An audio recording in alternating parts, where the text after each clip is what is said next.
এই যে আর কি এটা তো খালি ডিস্টার্ব করে।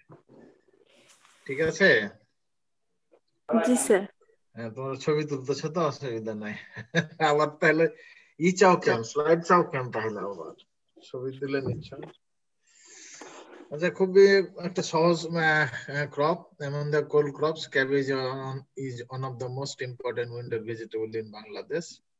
এটা খুবই ইকোনমিক্যালি ইম্পর্টেন্ট সবজি ব্রাসিকেসি ফ্যামিলির। আর আমাদের দেশে অথবা বিশ্বে এটা একটা পপুলার ভেজিটেবল, এবং চাইনাতে এটা সবচেয়ে প্রোডাকশন বেশি হয়, তারপরে ইন্ডিয়াতে, বাংলাদেশেও ভালো প্রোডাকশন হচ্ছে। এটার অরিজিন যদি আমরা দেখি, অরিজিনটা বলা হয়েছে south and western part of Europe, European কান্ট্রিতে এটার অরিজিন, এবং native to Europe growing along the coast of the North Sea এটা হচ্ছে। এটা অনেক আগে থেকেই এটা একটা হিস্ট্রি আমি দেখানোর চেষ্টা করছি, এবং গ্রিকসেরা এটা একটা গডের গিফট হিসেবে চিন্তা করে আর কি, এবং অনেক সময় এটা মেডিসিনাল পারপাসে ব্যবহৃত হয় আর কি, স্টমাক প্রবলেমের জন্য, ডিফনেস, হেডেক, তারপর হলো বিভিন্ন ডিজিজের জন্য ব্যবহৃত হয়। অ্যানুয়াল প্রোডাকশন যদি দেখা যায় তাহলে 21 million ton of fresh heads from 1.1 million hectare of land, all production. আর বাংলাদেশের প্রোডাকশনটা করেছিল, আমি একটু হেক্টরে ক্যালকুলেশন করছি, এখানে দেখানো হয় নাই, প্রায় 19,000 হেক্টর জমিতে। কত থাউজেন্ড বললাম? 19,000 হেক্টর জমিতে বাংলাদেশের চাষ হচ্ছে। কত থাউজেন্ড হেক্টর বললাম বলো তো? 19 থেকে 20,000 মতো জমিতে, হেক্টর জমিতে এটা চাষ হচ্ছে, এবং এটার ইল্ড হলো 3.2 lakh million tonnes. 3.2 lakh million tonnes, না সরি মেট্রিক টনস, মিলিয়ন না, 3.2 লাখ, 3.2 লাখ মেট্রিক টন বাংলাদেশের প্রোডাকশনটা হচ্ছে আর কি। প্রায় 20,000 হেক্টর জমিতে বা 19,000 হেক্টর জমিতে চাষ হচ্ছে, আর উৎপাদন হলো 3.2 লাখ মেট্রিক টন।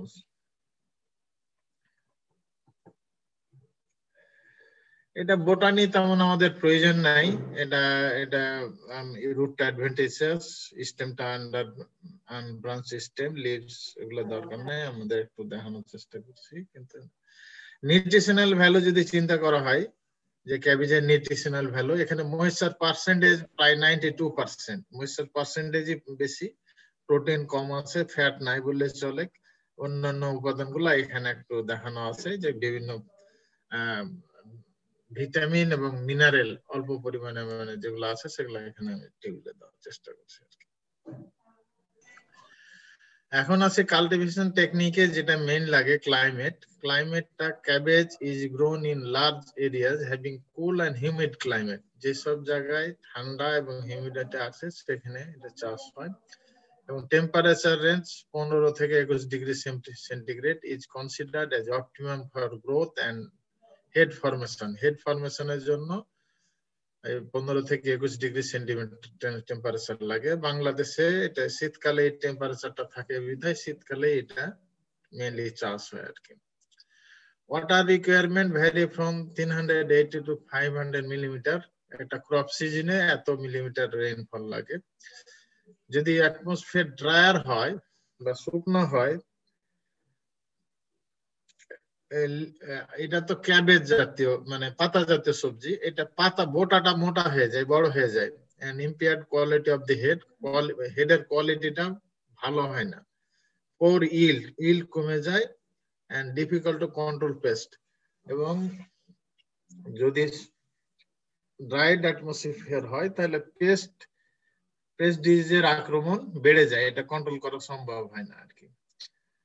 এটা ফ্লাওয়ারিং এটা প্রয়োজন নাই, এটা আমাদের সিড প্রোডাকশনে এটা ব্যবহৃত হয়। এবার আসি soil. Cabbage can be grown on a wide range of soil. বিভিন্ন ধরনের মাটিতে এটা জন্মে, but grow well on well drained moisture retentive loamy soil, যেই মাটিতে পর্যাপ্ত পরিমাণে ময়েশ্চার ধারণ করে রাখতে পারে কিন্তু সুনিষ্কাশনযোগ্য পানি জমে থাকে না, এবং পর্যাপ্ত with well supplied organic matter, মানে অর্গানিক ম্যাটার রিচ থাকে, সেই মাটিটা সবচেয়ে বেশি ভালো। Early crops prefer light soil, যদি ক্রপ আর্লি করতে যাওয়া যায়, আগাম করা হয়, তাহলে হালকা ধরনের মাটি। ওই লেট ক্রপস থাকে বেটার অন হেভিয়ার সয়েল, তার উল্টাটা শক্ত মাটিটা এটা ভালো হয় due to retention of moisture. On heavy soils, plant grow more slowly and keeping quality is improved. যদি মাটিটা শক্ত হয় বা ভারী হয় সেক্ষেত্রে গাছের বৃদ্ধি ধীরে ধীরে হয় কিন্তু হেডের লংজিভিটিটা বেড়ে যায়, কিপিং কোয়ালিটিটা বেড়ে যায়। A pH range of 6 to 6.5 is considered as optimum for growing cabbage. pH রেঞ্জটা 6 থেকে 6.5 এর মধ্যে হলে ভালো হয় এবং গ্রোথ ভালো থাকে। Plants growing in saline soil are prone to disease saline soil এ ডিজিজের পরিমাণ হয়। Not grow well on acidic soil, যদি সয়েল অ্যাসিডিক হয় তাহলে কিন্তু গ্রোনটা ভালো হয় না।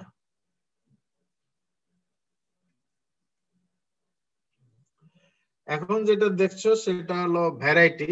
আমাদের দেশে যে ভ্যারাইটি গুলো চাষ হয় সেগুলোর মধ্যে কেকে cross, কেওয়াই cross,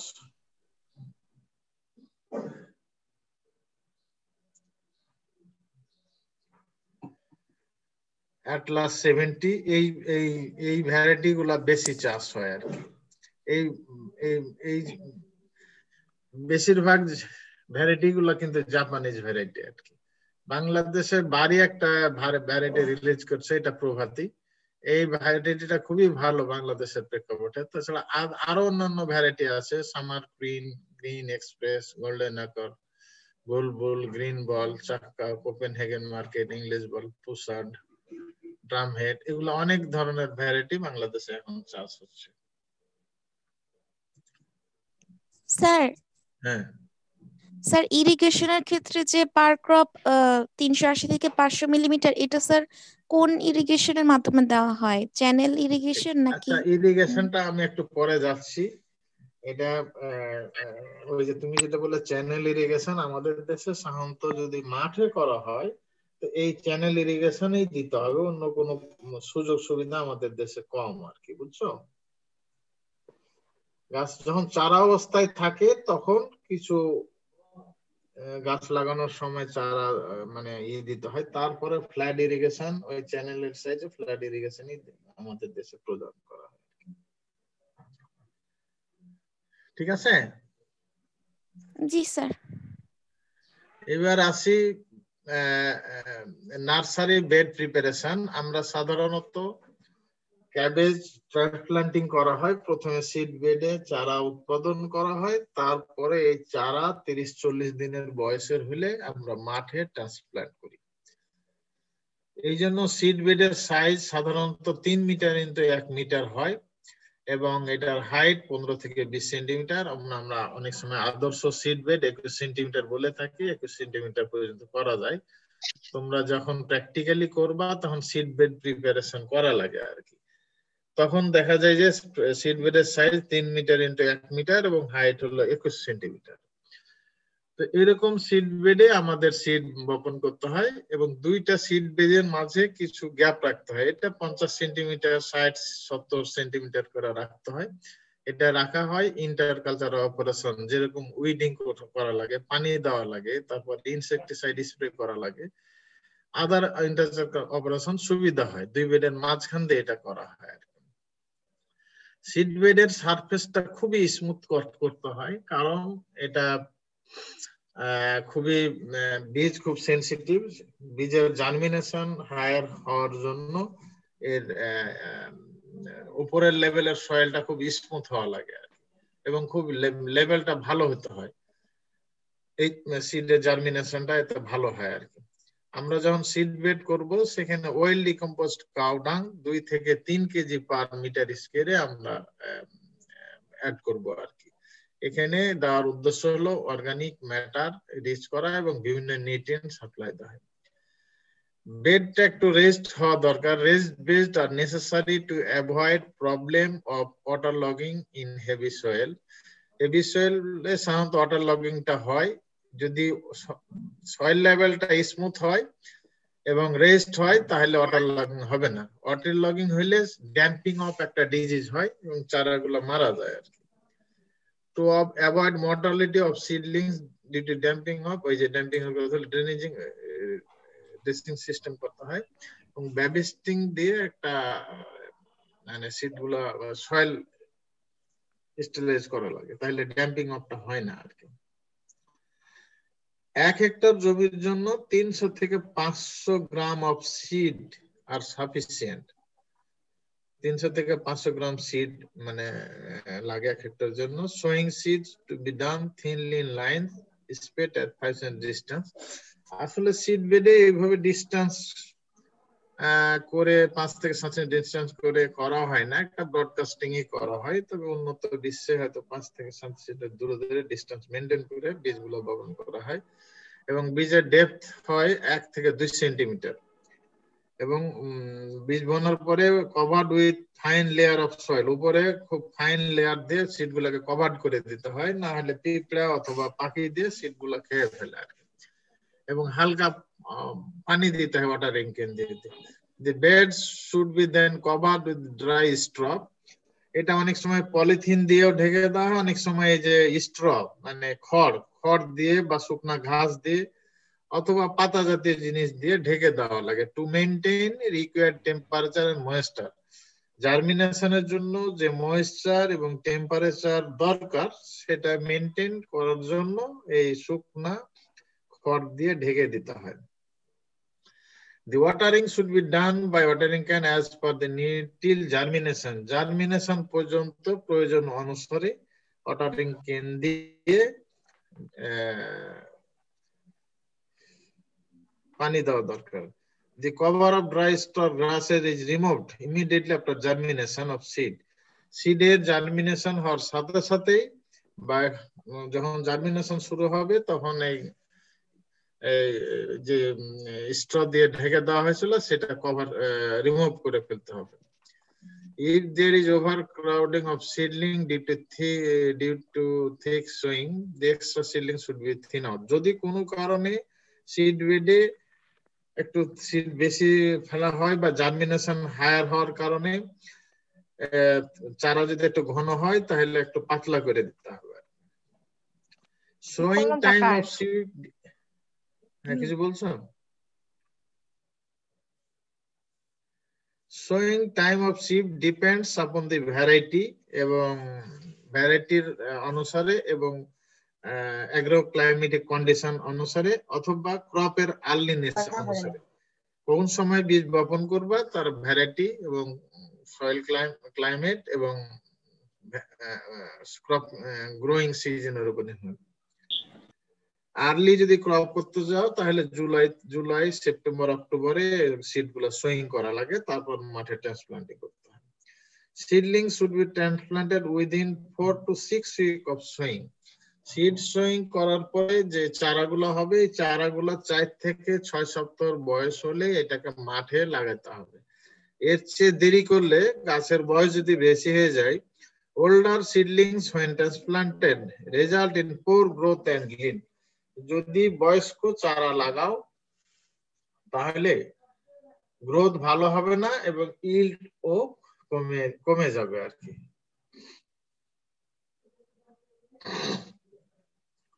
planting of seedling in the ফিল্ডে সিড লাগানোর জন্য ফিল্ডের কিছু প্রিপারেশন লাগে, সেটাই হচ্ছে land preparation. The field is plowed to fine till by giving 4 to 5 plunge with sufficient interval. 4 থেকে 5টা প্লাইং দিয়ে জমি তৈরি করতে হবে এবং প্রত্যেক প্লাইং এর পর একটা ইন্টারভাল দিতে হবে, কারণ এটা মাটি শুকিয়ে আসবে, উইডিং টুইডিং ডিস্ট্রয় হবে। Planting should be done for proper leveling. The transplanting is done on the flat method, flatland, ridge or furrow, depending on the climate or soil.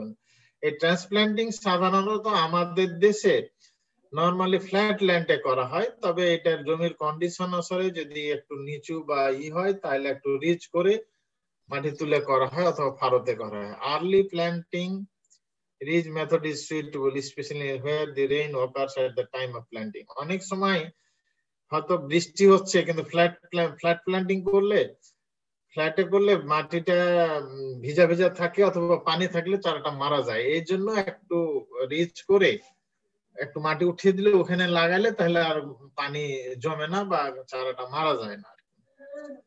In saline soils, planting in furrows and in dry areas, transplanting on flat beds is recommended. একটা saline soil এবং dry region এটা কিভাবে লাগাতে? The planting distance may vary according to variety, planting season and soil condition. আমরা যে লাগাবো এই ডিসটেন্সটা নির্ভর করে variety, planting season and soil কন্ডিশনের উপর ভিত্তি করে আর কি।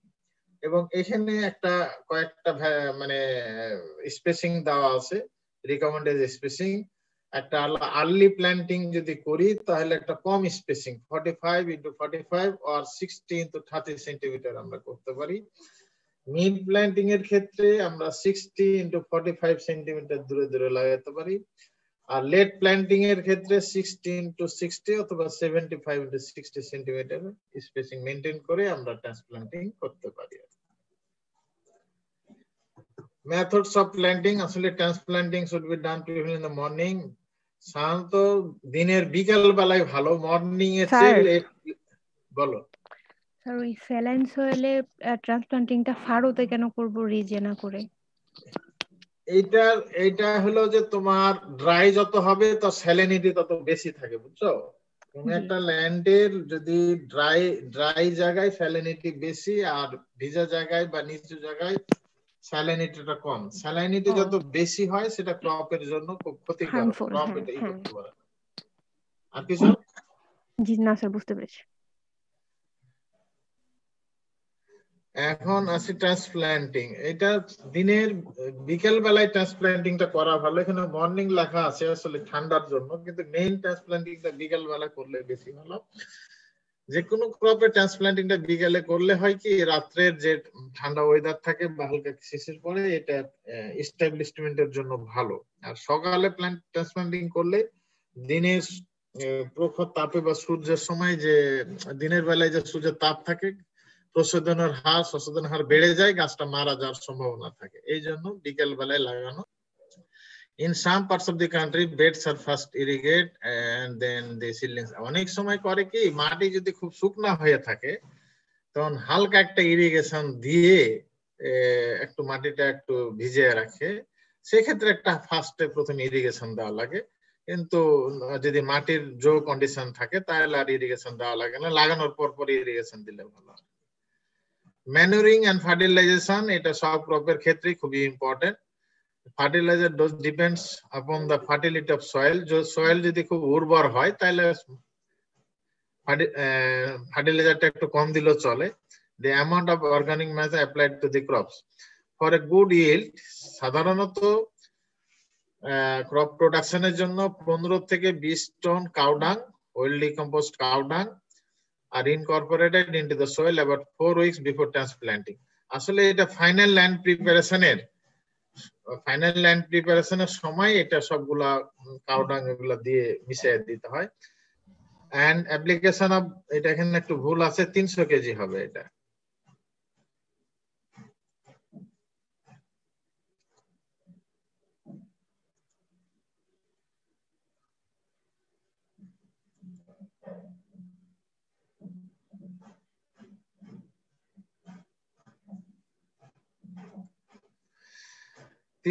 আড়াইশো থেকে 300 কেজি ইউরিয়া, 125 থেকে 150 কেজি টিএসপি এবং 200 থেকে 250 KG muriate of potash is recommended for optimum yield of cabbage. ভালো ফলনের জন্য ইউরিয়া, টিএসপি এবং এমকে দিতে হয়। এবং হাফ ডোজেস অফ ইউরিয়া আর এন্টায়ার অ্যামাউন্ট অফ টিএসপি, এগুলো সবগুলাই ফাইনাল ল্যান্ড প্রিপারেশনের সময় দিতে হয় ট্রান্সপ্লান্টিং এর আগে আর কি। এবং rest of the urea is given 6 week after transplanting or at the time of earthing up. আমরা যখন গোড়ায়, কি বলছো, আমরা যদি গাছের গোড়ায় একটু মাটি উঠিয়ে দেওয়া লাগে গাছটা বডিটা মানে ঠিক রাখার জন্য, ওই সময় আমরা দিতে পারি, অথবা 6 উইক লেটার আমরা দিতে পারি। একসময় মাটি উঠে দেওয়ার সময় দিলেই বেশি সুবিধা।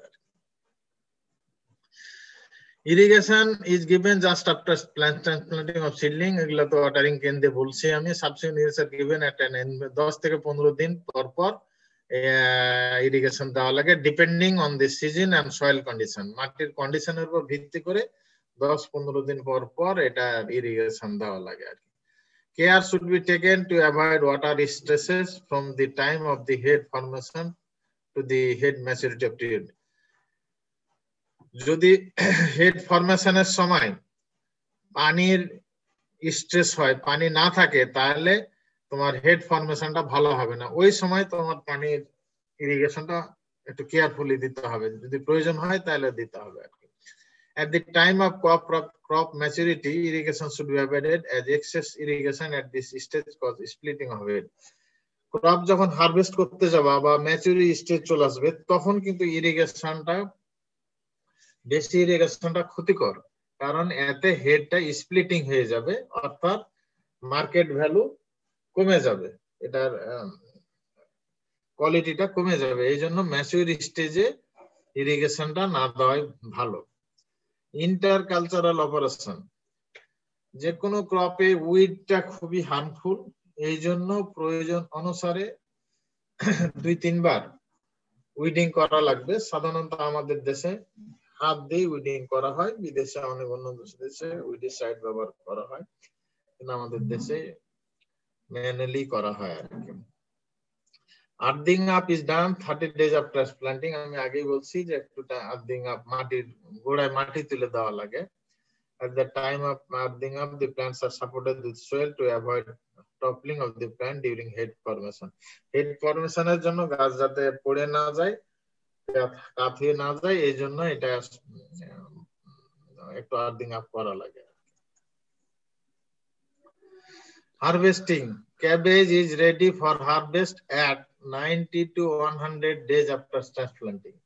আমরা ট্রান্সপ্লান্টিং করার 90 থেকে 120 দিন মধ্যেই ক্যাবেজটা হারভেস্ট করা যায়, 3 মাস থেকে 3.5 মাস 4 মাসের মধ্যে। Cabbage should be harvest promptly when the heads are firm and mature. Cabbage যখন হেডটা কম্প্যাক্ট হয়ে যায় তখনই এটা হারভেস্ট করতে হয়। Delay harvest even a few days beyond maturity can result in split of head. যদি ম্যাচিউর হয়ে যায় বা হেডটা ফার্ম হওয়ার পরও কয়েকদিন অপেক্ষা করো, তাহলে ইটা ফেটে যায়, হেডটা ফেটে যায়।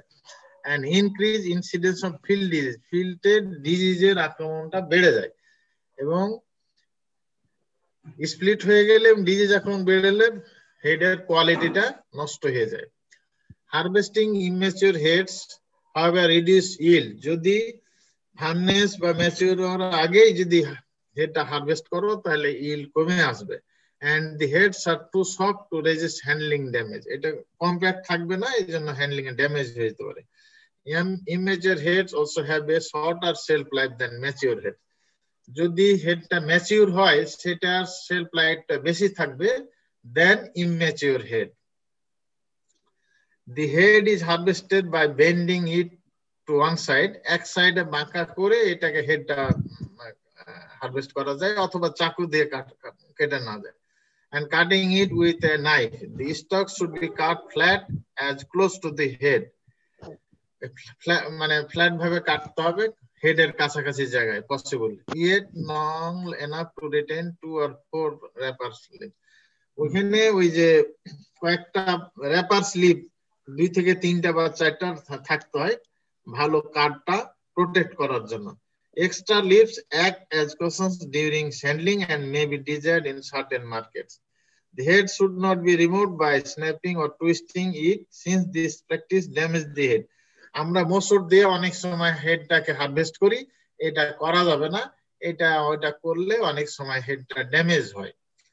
result in inconsistent stalk length. Broken stalks are also more susceptible to decay. যদি ভাঙে বা মোচড় দিয়ে হারভেস্ট করো তাহলে এটা সহজে পচে যেতে পারে। As the heads are not ready for harvest at the same time, therefore they are harvested instead based on the maturity of the harvested produce should be always be stored in shade before packing. Harvest করার পরে যতদূর সম্ভব একটা ছায়াযুক্ত শেডে বা ছায়াযুক্ত স্থানে, ঠান্ডাযুক্ত স্থানে এটা রাখতে হবে প্যাকিং এর পূর্ব পর্যন্ত। ইল্ড, যে কোনো ক্রপের ইল্ড নির্ভর করে cropping season, crop variety and land, এগুলোর উপর ভিত্তি করে ইল্ডটা নির্ভর করে। এবং এখানে লেখা আছে depending on variety, maturity group and season of cultivation. তবে ক্যাবেজের ইল্ড এমনও আছে এখানে 40 থেকে 60 টন পার হেক্টর বলা আছে, কিন্তু আসলে 80 থেকে 100 টন পর্যন্ত হতে পারে আর কি। এই যে প্রভাতে যেটা বললাম বাড়ি রিলিজ, এটা 80 টন 100 টন এরকম পর্যন্ত রেকর্ডেড আছে। তো এভারেজে 50-60 টন পার হেক্টর যদি আমরা ধরে করি তাহলে এটাকে ইল্ড বলা হয় আর কি। আর্লিতে একটু কম হয়, লেটে একটু বেশি হয়, এই আর কি। এখন কতগুলা disease and pest and disease আছে। এই পেস্ট এন্ড ডিজিজের মধ্যে cabbage worms, cabbage loopers, aphid, cabbage root maggots, অনেকগুলা পেস্ট আছে। এবং ডিজিজের মধ্যে এখানে আছে ব্ল্যাক লেগ, ক্লাব রড, ড্যামকিমো, powdery mildew, downy mildew, leaf spot, অনেকগুলা এখানে ডিজিজ আছে। এই ডিজিজ গুলা ঠিক মতো কন্ট্রোল করা যায়। কেমিক্যাল কম্পোনেন্টস লাইক কার্বারিল, স্পিনোসাইড, নিম অয়েল এক্সট্রাক্ট, এই বিভিন্ন ধরনের ইনসেকটিসাইড স্প্রে করে এগুলা কন্ট্রোল করা যায়। আমি দুই একটা ডিজিজের তোমাদের সিমটম গুলো একটু দেখাবো। এই যে ক্যাবেজ ওয়ার্ম, ক্যাবেজ ওয়ার্ম, এই যে ক্যাবেজের পাতাটা পুরা খেয়ে ফেলে, দিয়ে হেড ফরমেশন হতে দেয় না আর কি। এটা খুবই একটা ডিস্ট্রাকটিভ পেস্ট এবং এটাকে কন্ট্রোল করতে হলে ম্যানুয়ালি রিমুভ দি এগস।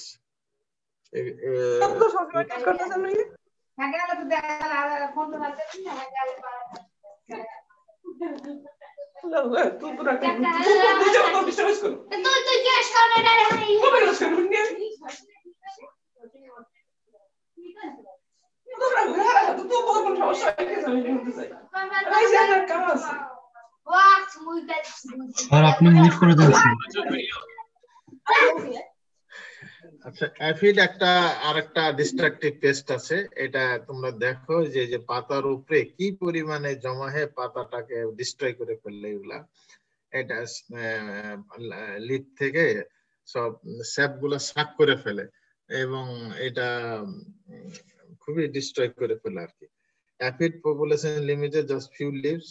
এটাকে ওই যখন প্রথম দিকে যদি দেখো যে ইনফেস্টেড হয়েছে কিছু লিপে, এগুলো ইনফেক্টেড লিফ গুলোকে প্রুনড আউট করে ফেলে এটা কন্ট্রোল করতে হবে আর কি। তাছাড়া ওই যে বিভিন্ন সাবানের পানি অথবা অয়েল স্প্রে করেও এটা কিন্তু কন্ট্রোল করা যায়। কাটওয়ার্ম আরেকটা ইম্পর্টেন্ট পোকা। এটা করে কি গাছের গোড়াতে ওই যে যখন লাগা তখন একটা পুরো গাছটা কেটে ফেলে আর কি। এটা নকটার্নাল প্রাণী, রাত্রে বেশি এটা করে আর কি। এখানে ম্যানেজমেন্টের বলছে remove all plant residue soil after harvest, মানে আগের ক্রপের কোনো রেসিডিউ এখানে থাকা যাবে না।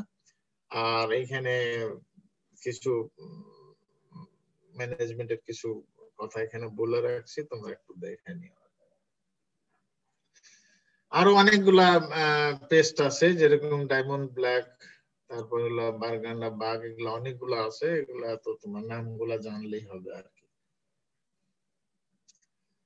এবার আছে কিছু ডিজিজের, এতক্ষণ পেস্ট বললাম, এখন কিছু ডিজিজের মধ্যে একটা ইম্পর্টেন্ট ডিজিজ হলো অল্টারনেট লিফ স্পট অথবা ব্ল্যাক স্পট। এটা দেখতেছো যে এখানে ক্যাবেজের লিফটাকে কিভাবে ডিস্ট্রয় করে ফেলা আর কি। এটা ম্যানেজমেন্টের জন্য plant only pathogen free seed এটা সুইং করতে হবে, ক্রপ রোটেশন করতে হবে এবং ফাঞ্জিসাইড অ্যাপ্লিকেশন করতে হবে অল্টারনেট লিফ স্পট এই করার জন্য। আর একটা ডিজিজ আছে অ্যানথ্রাকনোজ। অ্যানথ্রাকনোজের গোলেটেট্রোকম স্পিসিসে দেওয়া হয়, এটাও মানে ক্যাবেজের ইলটা অনেক কমায় দেয় আর কি। এখানে control of disease depends on sanitary treated seed with hot water দিয়ে সিড ট্রিটমেন্ট করতে হবে, ক্রপ রোটেশন করতে হবে, এগুলা বলা আছে। ব্ল্যাক রট আরেকটা ইম্পর্টেন্ট, এটা ব্যাকটেরিয়াল ডিজিজ, আগের গুলা ফাঙ্গাল ডিজিজ, এখন ব্যাকটেরিয়াল। এই যে পাতাগুলাকে কিভাবে করে দিতেছে। আরেকটা হচ্ছে ব্যাকটেরিয়াল সফট রট, এই যে হেডটাকে একদম পচাই দিতেছে এবং পুরা হেডটা আস্তে আস্তে ভিতরে পৌঁছে যায় এবং এটা খাওয়ার অনুপযুক্ত থাকে। এখানে ওয়াটার সার্কুলেশন এখানে তৈরি হয় আর কি। এখানে কেমিক্যাল টিস্যু are not available for bacterial soft rots, এখানে কোনো কেমিক্যাল ট্রিটমেন্ট দিয়ে এটা করা যায় না। কন্ট্রোল যেমন কালচারাল প্র্যাকটিসেস, এটা কালচারাল প্র্যাকটিসেস দিয়ে ক্রপ রোটেশন, তারপর plant cabbage in well draining soil's, এটা যাতে মাটি পানি ভিজা না থাকে, পানি নিষ্কাশনযোগ্য জায়গায় এটা চাষ করতে হবে। Only harvest heads when they are dry, avoid damaging head during harvest. Harvesting এর এটা ড্যামেজের কারণ, হারভেস্টিং এর সময় ইনজুরির কারণে এটা অনেক সময় এই ডিজিজটা হয়ে থাকে আর কি। তো এই ছিল মোটামুটি ক্যাবেজের প্রোডাকশন টেকনোলজি, একটু সংক্ষেপে আমি বললাম। কারি কোনো প্রশ্ন থাকলে তোমাদের বলো। স্যার স্যার ওই যে নার্সারি বেড প্রিপারেশনের আগের স্লাইড গুলো মিস করে ফেলছি স্যার। এমনি মিস করলা? স্যার খাইতে গেছিলাম তো এজন্য। তুমি খাইতে গেছিলা? আচ্ছা, একার জন্য এখন আমি 300 জন ছাত্রর জন্য ই করব, তুমি বসে স্যার বসে আপনি খাইতে মাত্র পারলা না? স্যার আপনি মাত্র 5 সেকেন্ড করে স্লাইড গুলো দেখান তাহলে। আচ্ছা, আমি প্রথম থেকে দেখাচ্ছি। এটা ফার্স্ট স্লাইড, ঠিক আছে? জি স্যার, জি স্যার। স্যার আপনি যে স্লাইডের সফট কপি গুলো দিয়ে দেন তাহলে তো স্যার ভালো হয়। না, তোমরা তো, আমি তো বলছি একটা ছেলেকে দিব, তোমরা তো ছবি টবি তুলতেছই, দেখতেছি, অসুবিধা নাই তো, সব রকমই ব্যবস্থা হবে, দিয়ে দেবো। যে এখন ক্লাস শেষের দিকে দিয়ে দেবো। হ্যাঁ, এর আগে মাত্র 2টা স্লাইড স্যার, 3টা, হ্যাঁ 3টা স্লাইড মাত্র। কি 3টা জি স্লাইড? স্যার পরের স্লাইড।